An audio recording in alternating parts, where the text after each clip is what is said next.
தமிழ் வருடப்பிறப்பு அன்னைக்கு நாள் இரவே ஒரு தாம்பாளத்தில் மா பலா வாழை முக்கணிகளை வச்சு வெற்றிலை பாக்கு வச்சு ஒரு எலுமிச்சம்பழம் வச்சு அதுக்கப்புறமா நாணயங்கள் இல்லைன்னா ரூபா நோட்டு தங்கமோ வெள்ளியோ அதில் வச்சுட்டு ஒரு கண்ணாடி வச்சுட்டு படுத்துடணும்.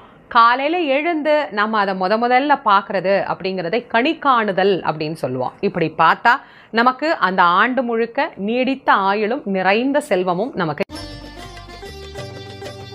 நமோ நமோ நாராயண, ஓம் நமோ நாராயண.